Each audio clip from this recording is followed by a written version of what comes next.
ऐसे बड़ा स्टैंडर्ड है ये, तो इसको दो पार्ट में बांटा है। इसकी एक चैप्टर भी हमारा इंटरनल कंट्रोल सिस्टम्स, वो चैप्टर काफी सारा इस ऐसे के ऊपर बेस्ड है। Correct, let's see. तो उसको पार्ट 2 में लिया है। Now 315, identify and assessing risk of material misstatement through understanding entity and its environment। हम लोगों ने जब हम कोर ऑडिट प्रोसेस में थे तो हमने डिस्कस किया था we go for risk based audit. हम लोग क्वांटम बेस्ड ऑडिट नहीं करते कि हमने सोच लिया 400 घंटे देने हैं, 400 घंटे देने हैं, 40 आइटम है तो 10-10 घंटे एक एक को दे दो, ऐसा हम नहीं करते। We don't do this. We don't go for quantum based audit, neither we use the alphabetical order में करो, ऐसा कुछ हम हरकत नहीं करते। We don't go for equal importance also, हम equal importance पे भी भरोसा नहीं करते। We go for risk based audit, जहाँ पे गलती होने के चांसेस ज्यादा होंगे वहाँ पे हम लोग मेहनत ज्यादा करेंगे। We'll do exactly surgical strike, जहाँ पे दिक्कत ज्यादा है वहाँ पे मेहनत हम लोग ज्यादा करेंगे, हम रिस्क बेस्ड ऑडिट में चलते हैं। अब हमको रिस्क पता करना है, we have to find out risk। Risk पता करना मतलब आइडेंटिफाइंग रिस्क, और रिस्क बड़ी है, छोटी है, फाइनेंशियल स्टेटमेंट लेवल पे है कि असर्शन लेवल पे है। ठीक है, ये कोर ऑडिट प्रोसेस में हमने पढ़ा था। तो that is called assessing risk. लेकिन ये सब हमको पता चल पाएगा उसके पहले we suppose to collect information and obtain understanding. तो बेसिकली 3 स्टेप्स है। पहला step, go and collect information obtain understanding, that is called risk assessment procedure. दूसरा step, identify risk, what can go wrong.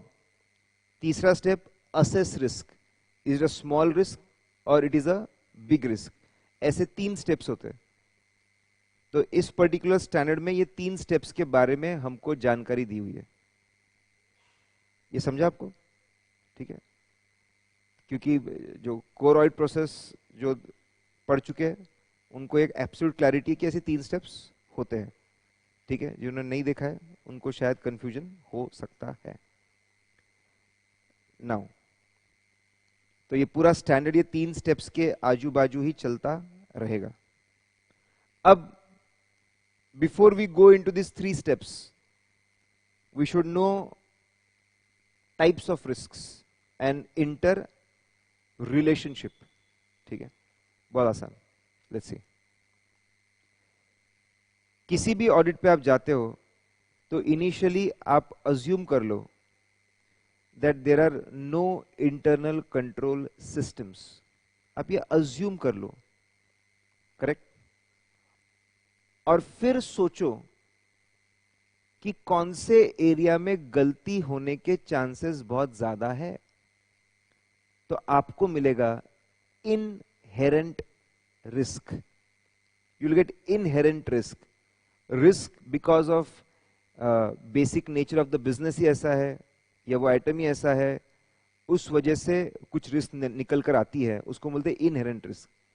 तो किसी भी बिजनेस में जाइए, initially थोड़ी देर के लिए अज्यूम कर लीजिए इंटरनल कंट्रोल सिस्टम नहीं है, और फिर सोचिए कौन से एरिया में गलती होने के चांसेस है, उन एरियाज को मार्क करिए, फ्लैग करिए एज इनहेरेंट रिस्क। एग्जाम्पल, अगर आप रिटेल बिजनेस में जाते हो, अगर आप मान ले कि सिस्टम नहीं है तो सबसे ज्यादा गड़बड़ कहाँ होगी? स्टॉक और कैश। नजर हटी, दुर्घटना घटी।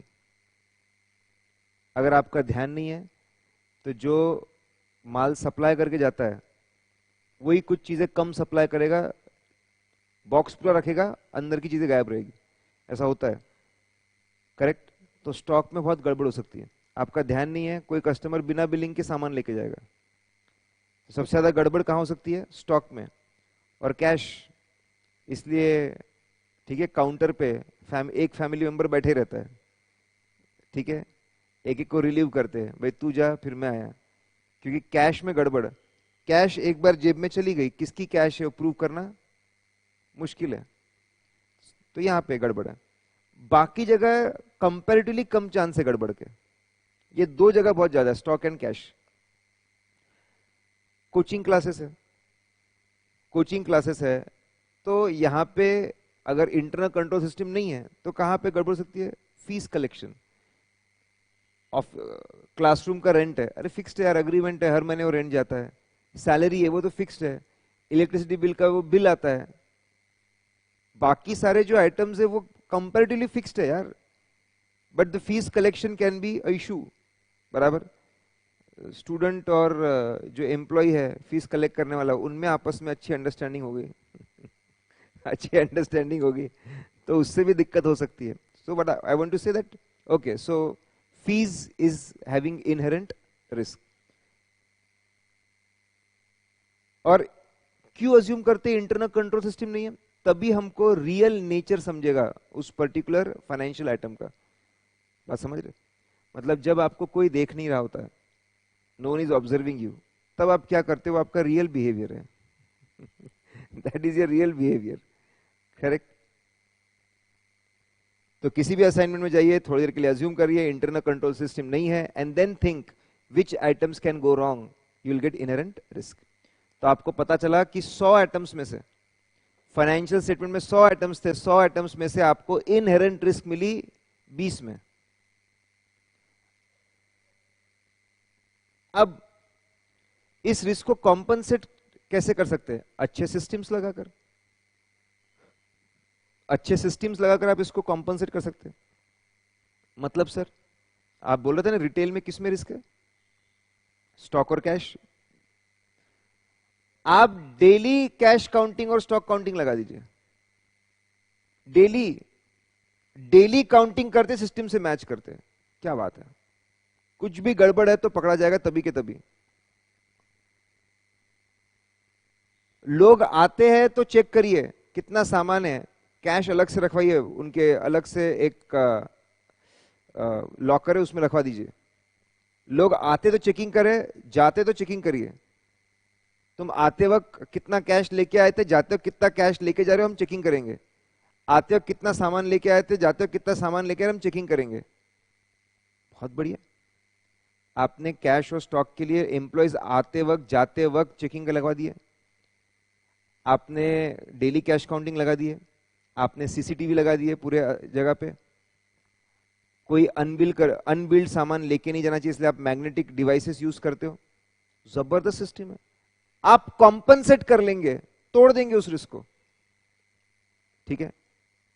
लेकिन if internal controls are not able to prevent, not able to prevent, prevent के बाद they are not able to detect और they are not able to correct misstatement, it's called control risk.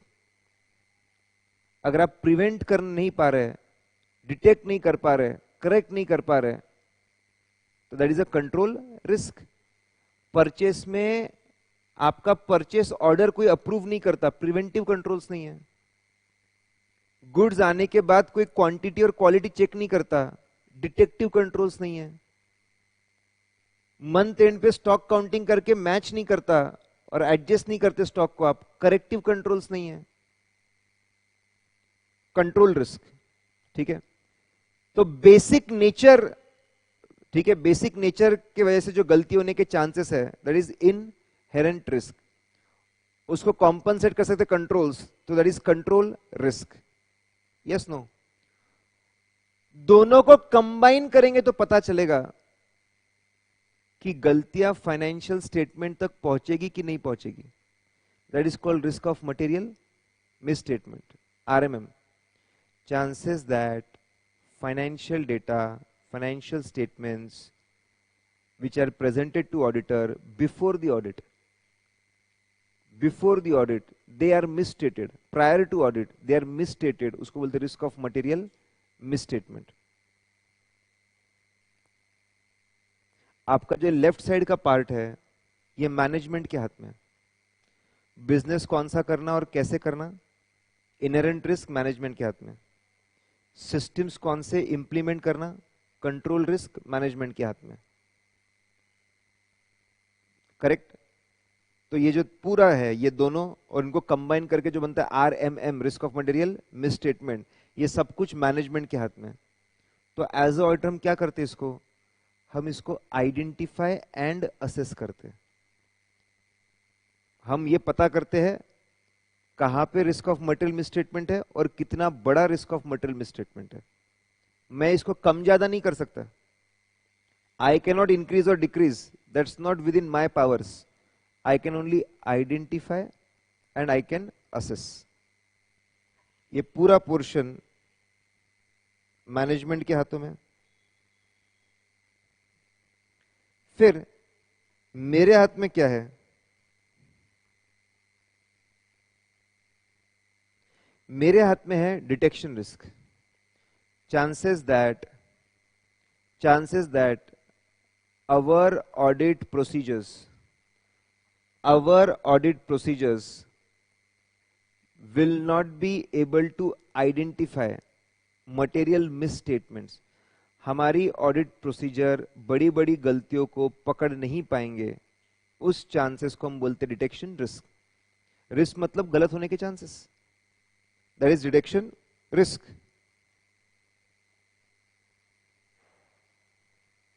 ये depend करता है और दो चीजों पे, sampling and non sampling risk. Chances that conclusions go wrong, auditor के हाथ से गलती होती है because of sampling process. Sampling process के वजह से गलती होती है, इट इज सैम्पलिंग रिस्क। उसको आप काबू में कर सकते हो कैसे, बड़े से बड़ा आप सैंपल साइज रखो।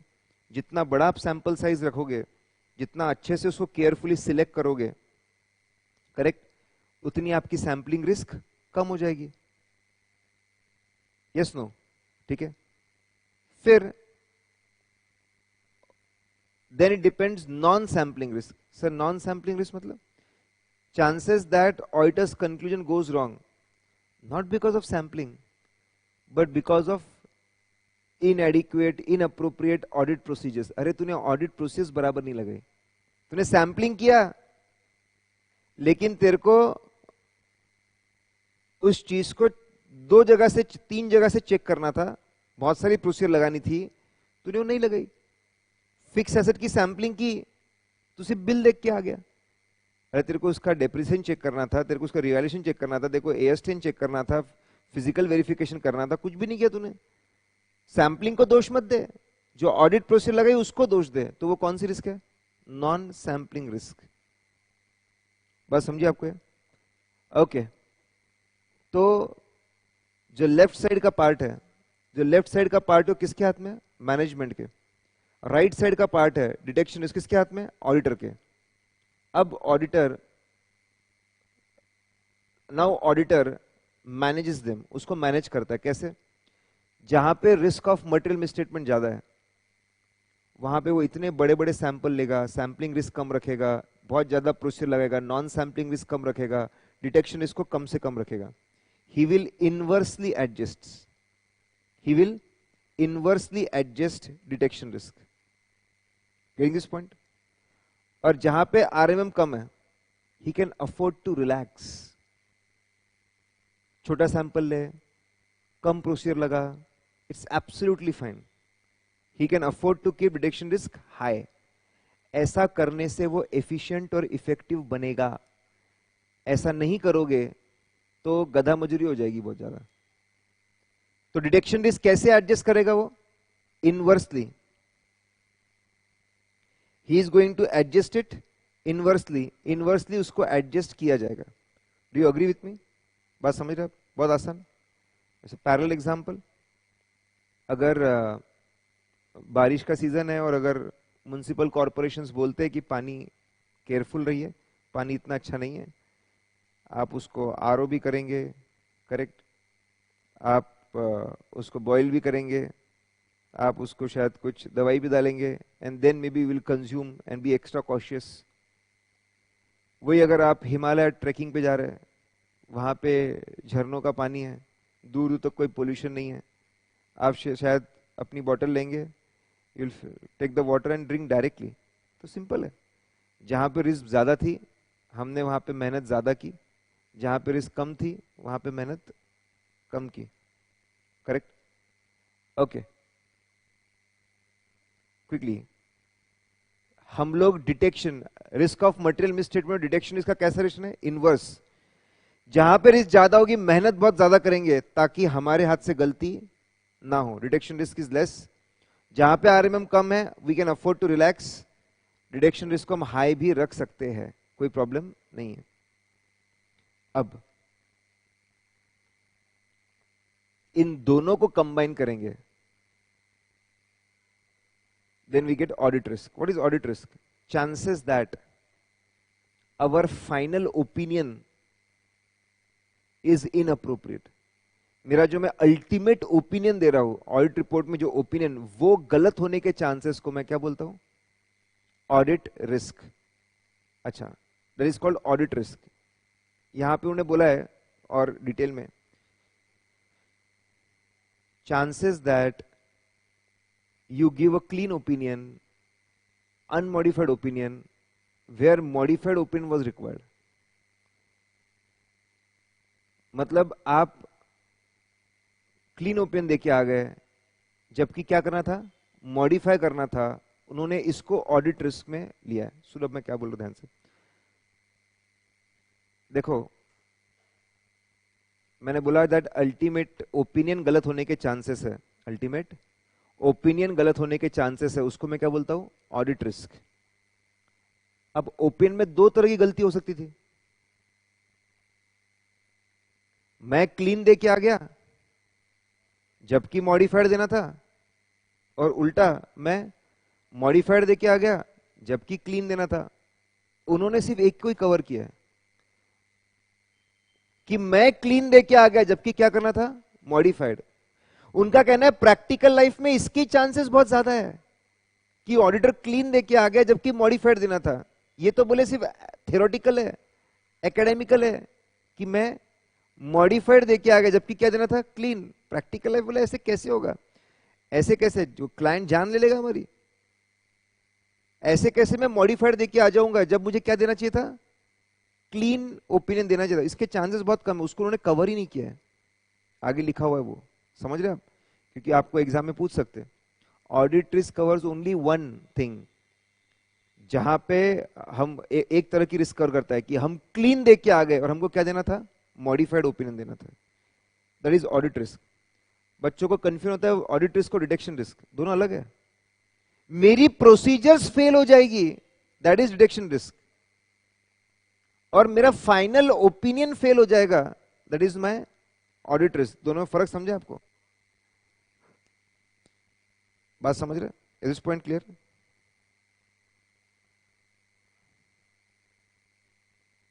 Now so we know types of risks, relation between them and audit risk. अब एक इक्वेशन बहुत फेमस है इसमें,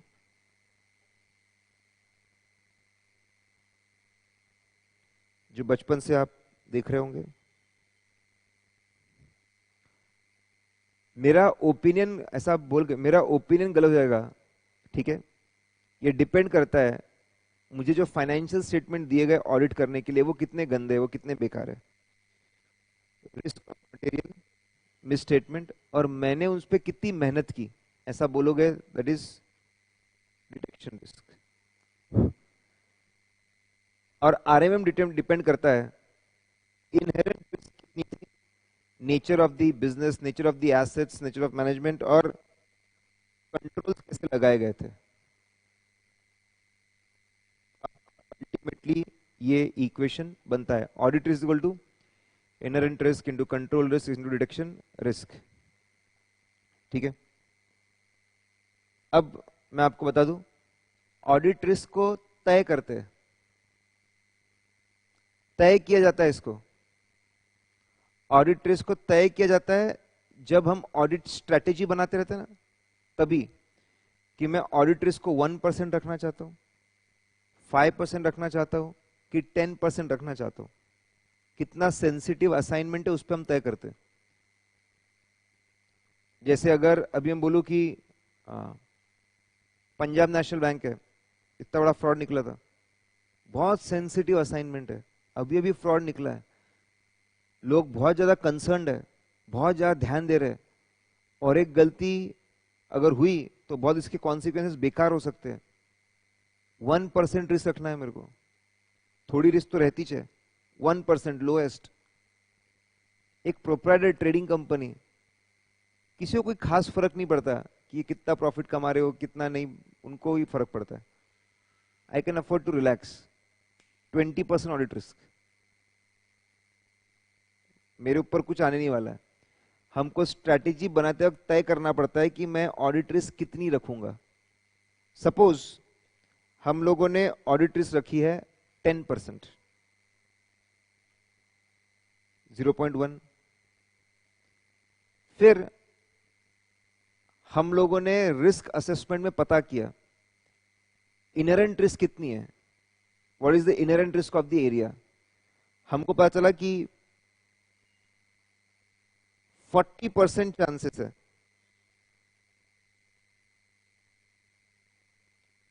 40% चांसेस है गलती होने के। कंट्रोल्स फेल होंगे उसके कितने चांसेस है, 50%। गलती होने के 40% चांसेस, और गलती होने के बाद कंट्रोल फेल हो जाएंगे उसके 50% चांसेस है। मतलब फाइनेंशियल स्टेटमेंट तक गलती पहुंचेगी उसके 20% चांसेस है। Yes no? एक तो गलती होने के 40% चांस, और उसके बाद कंट्रोल फेल हो जाएंगे उसमें भी उसके 50%। मतलब फाइनेंशियल स्टेटमेंट में गलती, दैट इज 20%। आपका बैलेंसिंग फिगर रिडक्शन रिस्क आ जाएगा कि मैंने उस एरिया में डिटेक्शन रिस्क कितनी रखनी चाहिए। समझ रहे क्या आप? लेकिन आपको समझना है audit risk is decided at the strategy level, then we identify and assess inherent risk and control risk, RMM, and then we get the balancing for reduction risk.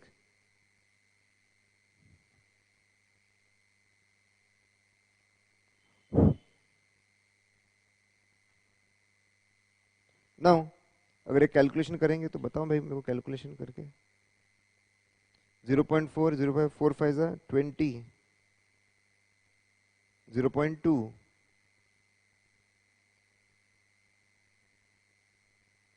Correct.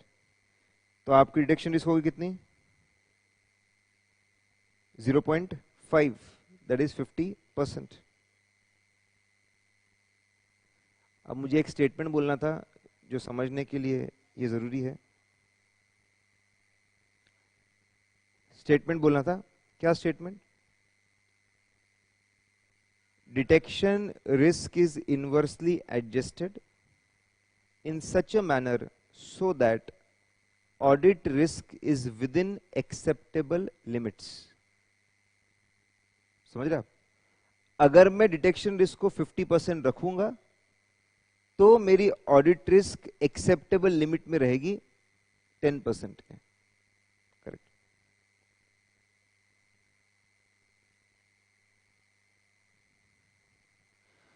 So now we know what are different types of risk, आपस में relationships, उनका equation. अब फटाफट कुछ खास बातें। Inherent risk हम जानते हैं,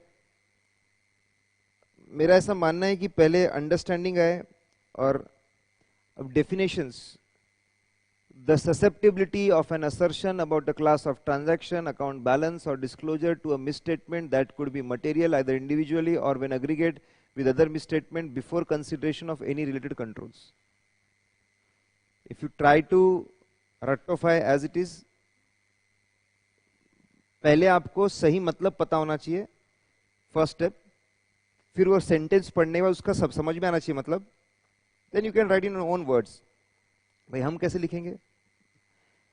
When we go to audit, initially we assume that there are no internal control systems and we find out the transactions, balances and disclosures where material misstatement can happen individually or in aggregate. Material misstatement हो सकता है individually, aggregate में। Such areas are supposed to have inherent risk. Correct? ऐसा as it is रटना मुश्किल है, और कितना रटोगे? कितना? बहुत सारा है। ठीक है, समझना बेहतर है, लेकिन मैंने आपको बताया कि समझने के बाद में टेक्निकल लैंग्वेज भी आपको समझ में आनी चाहिए। You suppose to understand technical language also. And then you are suppose to know कि मैं कैसे इसको एक प्रॉपर लैंग्वेज में लिखूंगा. You cannot. अच्छा, बच्चे मुझसे आकर बोलते सर ना मेरे को मार्क्स नहीं मिले. पता है क्यों? क्योंकि ना मैंने टेक्निकल वर्ड्स यूज नहीं किए. टेक्निकल वर्ड्स ऐसा बच्चे जनरली आके बोलते हैं, या फिर बोलते समय मेरे को समझा नहीं. तो मेरा ये जनरल ऑब्जर्वेशन है, बेटा तेरे को मतलब ही नहीं पता था. मतलब तू बुरा मत मान, you are not aware what is under, मतलब तेरे को उसका मतलब नहीं पता था, तेरे को उसके पॉइंट्स नहीं पता थे, इसलिए तू उसको लिख नहीं पाया और तेरे को मार्क्स नहीं मिले. सिर्फ तू लैंग्वेज के ऊपर दोष मत डाल. तू ऐसा बोल रहा है कि तेरे को सब पता था, सारे पॉइंट्स पता थे, सिर्फ लैंग्वेज बराबर नहीं लिखी. मिस इंटरप्रिटेशन है, मिथ है ये. You didn't get marks because you didn't express that concept properly and those points properly. समझ रहे आप? First comes understanding, then comes retention, and then comes expressing it. उसको एक्सप्रेस करना, पेपर में उतारना उसको अच्छे से. और ये तीनों ऐसे ही चलने पड़ेंगे. पहले अंडरस्टैंडिंग आएगी, रिटेंशन की टेक्निक्स आएंगी, फिर उसका एक्सप्रेशन आएगा. And to be very honest, in class जितना समय हमारे पास होता है, we focus on understanding and retention. Expression जो पावर है, ठीक है, और उसमें भी अगर मैं ही वो एक्सप्रेस करूंगा तो उससे आपको बहुत फायदा होने वाला नहीं है. You are suppose to express on your own. खुद आपको एक्सप्रेस करने की आदत होनी चाहिए. कि कोई भी टेक्निकल चीज पढ़ी ना, मैं कैसे लिखूंगा इसको, मैं ऐसे लिखूंगा. वेरी गुड, आपने प्रैक्टिस कर ली. Next now, inherent risk. उनको वो बोल रहे हैं कि आप बताइए कहां पे आपको इनहेरेंट रिस्क जनरली मिलेगी. बहुत आसान, कहां मिलेगी? जहां पे कॉम्प्लेक्सिटी है. प्रैक्टिकल लाइफ में इन्वेंट्री कॉस्ट निकालना is the most complicated thing. भयंकर कॉम्प्लिकेटेड, आदमी पागल हो जाता है उसमें. बड़ी कंपनीज है, 50 तो इनके प्रोडक्ट है, इतने तो इनके डिपार्टमेंट है, इसका कॉस्ट किस पे मैं अलोकेट करूं, कैसे अलोकेट करूं, इधर से उधर कॉस्ट जा रहे हैं, कॉस्ट अलोकेशंस, कॉस्ट निकालना is a very complicated thing. तो जहां पे कॉम्प्लेक्सिटी है वहां पे आपको इनहेरेंट रिस्क मिलेगी. जहां पे एस्टिमेट्स इन्वॉल्व है, जहां पे अंदाजा यूज किया गया, अप्रोक्सीमेशन यूज किया, एस्टिमेट यूज किया है, जजमेंट्स है, अजम्पशंस है, मेथड्स है, कैलकुलेशंस है, अगेन वहां पे आपका इनहेरेंट रिस्क है.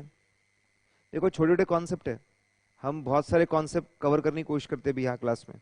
एक आधा कॉन्सेप्ट रह भी जाता है, आस्क मी. बिजनेस रिस्क है. बिजनेस रिस्क मतलब chances that business will not be able to achieve its objectives. Objective क्या होता है? प्रॉफिट्स. जनरली बोल रहा हूं, प्रॉफिट्स. Profits objective. तो chances that business is going to face losses. Business is going to face losses. It is called as business risk. ठीक है? तो इनका कहना है जहां पे बिजनेस रिस्क होती है उसके वजह से एसेट वैल्यूएशन, लायबिलिटी वैल्यूएशन पे इंपैक्ट जा सकता है. सर मतलब जैसे आपके मोबाइल इंडस्ट्री, इलेक्ट्रॉनिक्स, उसमें ऑब्सोलेसेंस का रिस्क है. ठीक है? Xiaomi, they are mad people. पता नहीं हर महीने में 2-3 मॉडल लॉन्च करते होंगे. Every month they are going to come up with something और द अदर. मतलब क्या कर क्या रहे हो तुम? सो मेनी, मतलब और नया कुछ कुछ कुछ कुछ कंटिन्यूसली. इनफैक्ट ऑल मोबाइल, यहाँ पे फ्रीक्वेंसी ज्यादा है. ठीक है? फिर वन प्लस, आपके सैमसंग का भी बहुत ज्यादा फ्रीक्वेंसी, बहुत सारे मॉडल्स आता है. OnePlus, Apple comparatively less. लेकिन अगर आप इतने फास्ट आप ला रहे हो, many things are going to go outdated. आपकी जो इन्वेंट्री है, रॉ मटेरियल और जो बाकी inventory, that can become obsolete. आपको लॉस होगा. ये बिजनेस रिस्क है. ये बिजनेस रिस्क की वजह से इन्वेंट्री वैल्यूएशन में गड़बड़ हो सकती है. There is a inherent risk. There is a inherent risk. Correct? बात समझ रहे आप? तो बिजनेस रिस्क के वजह से इनहेरेंट रिस्क आती है. और इनका कहना है कभी कभी कुछ ऐसे फैक्टर्स है, कभी कभी कुछ ऐसे फैक्टर्स है which affect many items, many assertions, जैसे गोइंग कंसर्न, वही सबसे बड़ा फैक्टर। गोइंग कंसर्न अगर हिल जाए, करेक्ट, तो बहुत सारे फाइनेंशियल आइटम्स पे असर पड़ता है। सभी एसेट को हिस्टोरिकल कॉस्ट से छोड़ करके रियलाइजेबल वैल्यू पे लाना पड़ेगा, लाइबिलिटीज को पेएबल वैल्यूज पे लाना पड़ेगा, तो it has a overall huge impact. तो बोले कभी कभी कुछ इनहेरेंट रिस्क ऐसी भी होती है जिसका परवेसिव इंपैक्ट है बहुत सारे आइटम्स पे, पूरे फाइनेंशियल स्टेटमेंट पे इंपैक्ट है। तो बोले कहाँ मिलता है, एग्जाम्पल्स बताइए। तो एग्जाम्पल बता रहे हो आपको, ठीक है, कहाँ मिलेगा, जहाँ कॉम्प्लेक्सिटी है, जहाँ पे एस्टिमेट्स है, जहाँ पे बिजनेस रिस्क है, और कभी कभी तो ऐसी रिस्क होती है कि जहाँ it has a pervasive impact, pervasive effect रहेगा उसका हर जगह।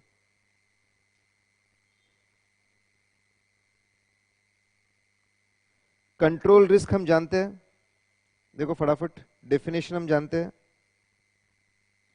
कंट्रोल रिस्क आती किसकी वजह से है?